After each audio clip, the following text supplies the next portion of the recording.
política que se vive en Ecuador y ya no importa la bandera política que uno defienda, los políticos están en riesgo y para hablar de eso vamos a conversar con el general Patricio Carrillo, quien ha sido ministro del Interior y ahora se está postulando como asambleísta del movimiento Construye, una persona que también estuvo muy cercana a Fernando Villavicencio, por supuesto en el recuerdo y dándole también las condolencias por esta pérdida que asumimos puede haber sido una pérdida personal para usted, general Carrillo. Le doy la bienvenida, estamos en la señal de DNews. Coménteme qué se sabe o cuál es el impacto que ha tenido este segundo crimen, en este caso del dirigente del movimiento o del Partido Revolución Ciudadana, el señor Briones. ¿Cuál ha sido la reacción del Ecuador ante este nuevo caso de violencia política, general? Buenas tardes, Santiago. Un gusto poder saludar a través de este medio a todos quienes nos miran y nos escuchan. Efectivamente, en el Ecuador estamos viviendo una irracionalidad política provocada por una agenda de impunidad y una agenda de corrupción.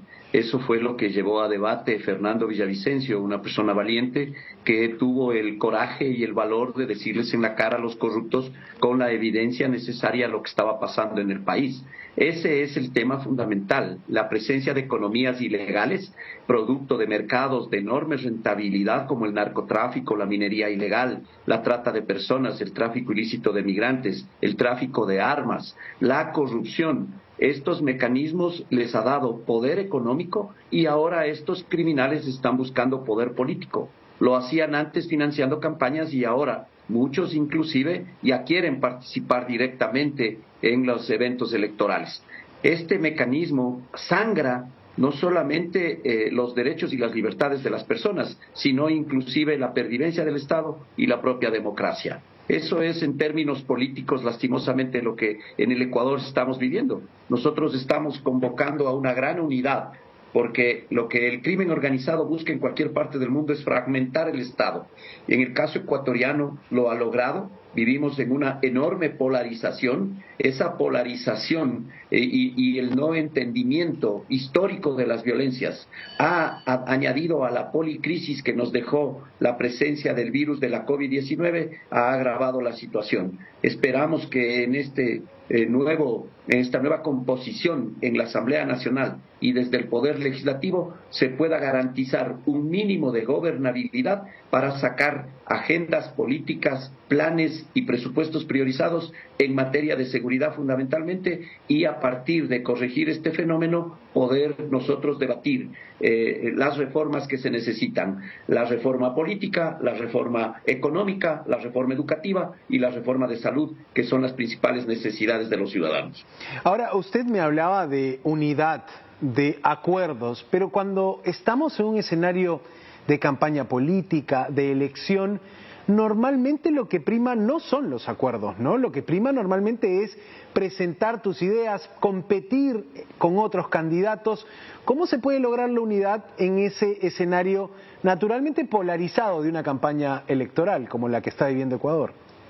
Mire, la reflexión que están haciendo los ciudadanos a partir de estos hechos violentos ha sido la campaña más violenta de la historia republicana del Ecuador. Ya van 2 magnicidios, el del alcalde de la ciudad de Manta y el de nuestro candidato a la presidencia, que tenía muy buenas opciones, no solamente para pasar a segunda vuelta, sino para ganar la presidencia de la República. Nos invita a todos, a toda la sociedad, a todos los ciudadanos a reflexionar. Y creo que esa reflexión pasa básicamente por esto, por eliminar los populismos. Ustedes saben que los últimos procesos electorales están marcados no solamente por promesas incumplibles, sino también por estas falsas verdades, por estas posverdades y estos famosos fake news, que son los que inundan en las redes sociales y manipulan a los más vulnerables en función de un tema electoral. Pero cuando ganan las elecciones, ahí es cuando ven que no es aplicable su plan de gobierno y todo lo que en su momento ellos ofrecieron. Esa es la unidad que nosotros estamos llamando. Hay movimientos políticos, hay partidos políticos serios, hay partidos que también se jalan la cola como ratas en las alcantarillas, y nosotros hacemos el llamado permanente a aquellas fuerzas políticas que están pensando y que son empáticos con los ciudadanos y que no son conspiradores y oponerse porque no son gobiernos, simplemente estamos haciendo ese llamado a la unidad. Creo que en el Ecuador tomaremos el ejemplo de lo que sucedió en España cuando asesinaron a un concejal de Galicia, Miguel Ángel Blanco, en el 97, de lo que sucedió en la propia Colombia en el 89 con el fallecimiento de Galán y con lo que sucedió en México con el fallecimiento de Colosio. Tenemos que unirnos. Hoy es el momento y en ese sentido yo creo que no solamente este hecho trágico que sucedió o los hechos trágicos que han sucedido van a patear el tablero electoral, sino, y no va a ser un voto sentimental, va a ser un voto absolutamente reflexivo en donde las fuerzas políticas tendrán un reacomodo de poder y podamos salir, insisto, de esta irracionalidad política. Ahora, necesitamos más razonabilidad y lo estamos logrando. General, una pregunta que se hacen muchos de los que nos ven en la región, que quizá no conocen la problemática interna de Ecuador, el espacio que ha ganado el narco en Ecuador, la función de Ecuador como país bisagra entre Perú y Colombia, productores de droga, los puertos ecuatorianos casi tomados por organizaciones criminales.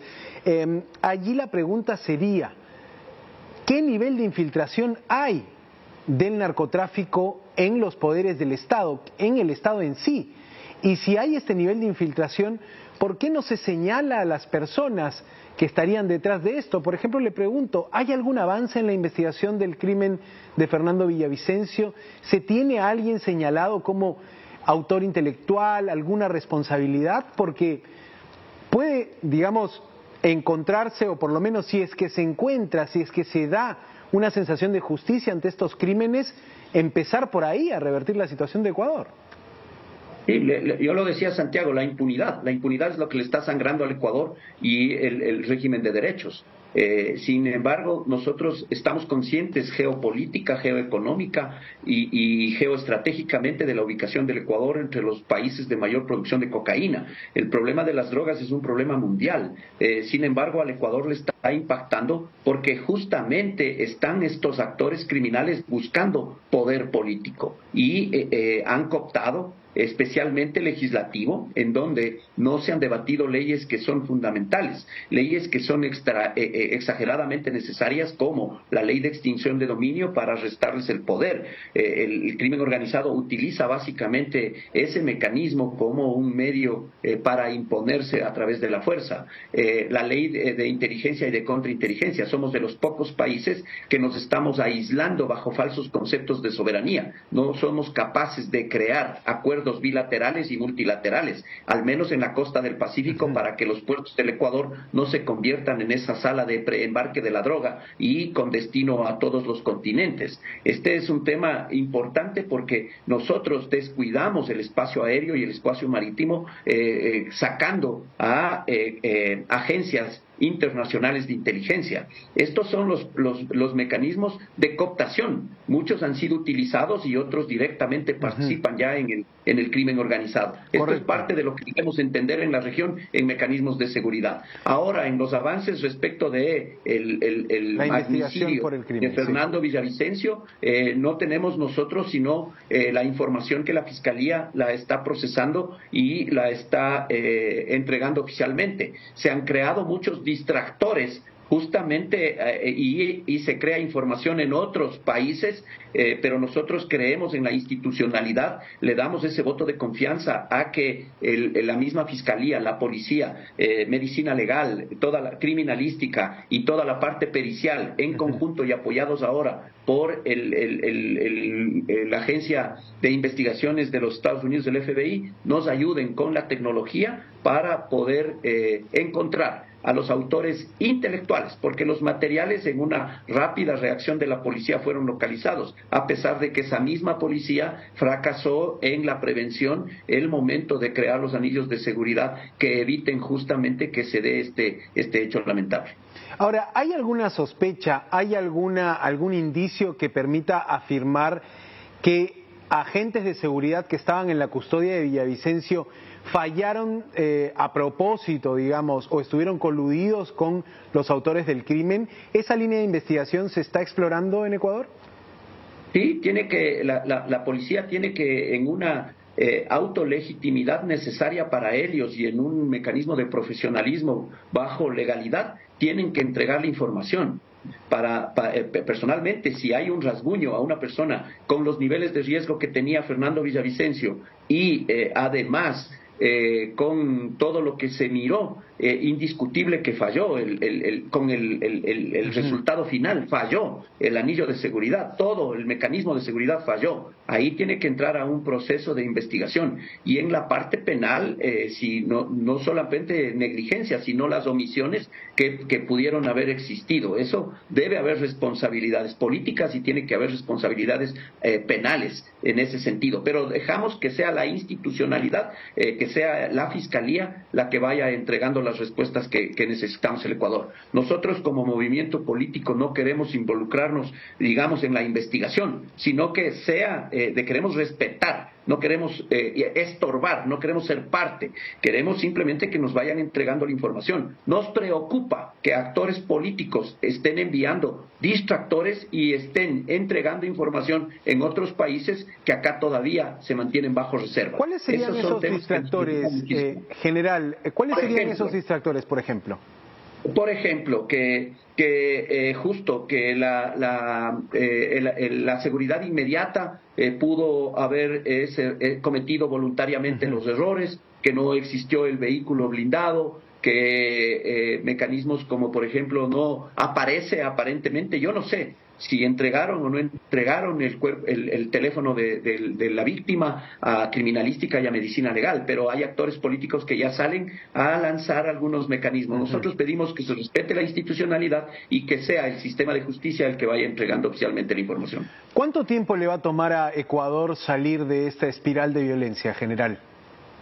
Eso es realmente un tema complejo. Yo creo que en la medida en que nos sentemos en una mesa, porque esta es una solución democrática, esto no puede solucionarse por otra vía. Mientras el Estado utilice más fuerza, lo único que vamos a generar es una mayor espiral y perderemos no solamente los derechos, la seguridad también mucho más se deteriorará.